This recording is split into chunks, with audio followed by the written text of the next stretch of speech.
On est dans une petite banlieue bourgeoise des États-Unis. Il fait chaud, tout semble parfait, mais Joyce a disparu et il y a du sang dans sa cuisine. Bienvenue dans Délit des livres, le podcast d'une antillaise aigrie qui juge des livres dans la joie et la mauvaise foi. Si tu aimes les romans où on est entouré de petits bourgeois qui se mêlent de tout, et surtout si tu aimes les histoires de mystère dans une ambiance feutrée, je suis sûre qu'un long, si long après-midi de Inga Vesper est fait pour toi. L'histoire se déroule en 1959. On suit Joyce qui est parfaite et qui a une petite famille parfaite. Elle est belle, elle est extraordinaire, elle a une belle maison, un mari aimant et deux petits-enfants adorables. Sauf qu'un jour, quand sa femme de ménage vient chez elle, le bébé pleure à l'étage, la petite fille est cachée derrière un arbre et Joyce est introuvable. Tout ce que trouve Ruby, c'est une flaque de sang dans la cuisine. Alors, est-ce que tout est vraiment parfait dans la vie de Joyce ? Je pense qu'on peut en douter. Ruby, c'est la première personne à se trouver sur le lieu du potentiel crime.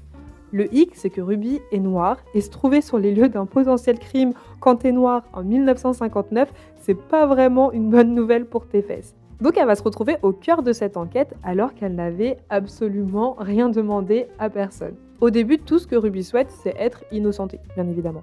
Mais une fois que ça s'est fait, elle se rend compte que la disparition de Joyce, elle est un poquito suspecte. Et elle a passé assez de temps dans ce petit quartier de Bourges pour savoir qu'ils ont tous quelque chose à cacher. Donc qui sait, peut-être, Joyce a découvert un secret qui dérangeait un voisin. Et c'est exactement ce que Ruby va tenter de découvrir, même si son père et son copain sont pas très chauds. Eux, ils sont plus du genre, non mais reste loin de ce quartier de blanc. On n'a pas envie que tu finisses en prison. On n'a pas envie de finir en prison. Donc, juste reste loin de ce quartier, s'il te plaît. Soit dit en passant, j'en profite pour dire que j'ai trouvé que la com mettait un petit peu trop en avant le côté racisme de l'histoire, alors qu'en réalité, c'est pas le sujet principal de l'intrigue. On va effectivement parler des inégalités raciales. Par exemple, Ruby est sous-payée et a fait absolument pas confiance à la police. Après, tu me diras, quand tu lis ce qui se passe quand on rencontre un policier, tu comprends pourquoi elle n'a pas confiance. Donc oui, on parle de racisme, parce que c'est une réalité pour un des personnages du livre, mais c'est pas THE sujet du livre. Par contre, le thème qui m'a marqué, c'est la liberté, ou plutôt l'absence de liberté des femmes dans les années 50. Les femmes de ce livre, elles sont aisées, elles vivent dans de belles maisons, mais quand Ruby creuse un petit peu, on se rend compte que leur quotidien ressemble plus à une prison dorée. On voit des femmes qui ont peur d'être violentées par leur mari, qui ont peur de tout perdre si leur mari les abandonne, et surtout, elles sont tellement étouffées par cet engrenage qui est le patriarcat, qu'elles ne savent pas comment s'épanouir en dehors de leur couple. Donc en vrai, quand la belle Joyce disparaît, ces femmes pleurent, mais pas sûres qu'elles soient vraiment surprises de sa disparition. Finalement, qu'est-ce que je retiens d'un si long après-midi ?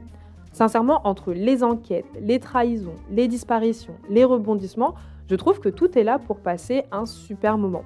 Et il y a quelque chose que je trouve très très fort dans la plume de l'autrice, c'est qu'elle arrive à mettre en place une ambiance cosy, une ambiance feutrée, alors qu'il n'y a absolument rien de joyeux dans son histoire. C'est pour moi ce qui en fait un très bon livre d'été, ou sinon au vu de la saison, un livre à binger sous ton plaid avec un bon chocolat chaud.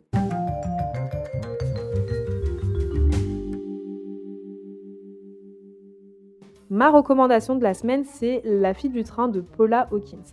C'est un thriller où, encore une fois, une femme disparaît. Et là, on va suivre Rachel qui voit tous les jours par la fenêtre de son train le même couple. Et pour Rachel, ce couple, c'est vraiment THE couple, c'est le couple idéal.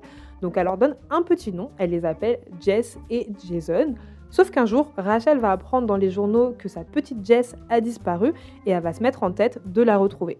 Et voilà, c'est tout pour mon avis sur un si long après-midi de Inga Vesper.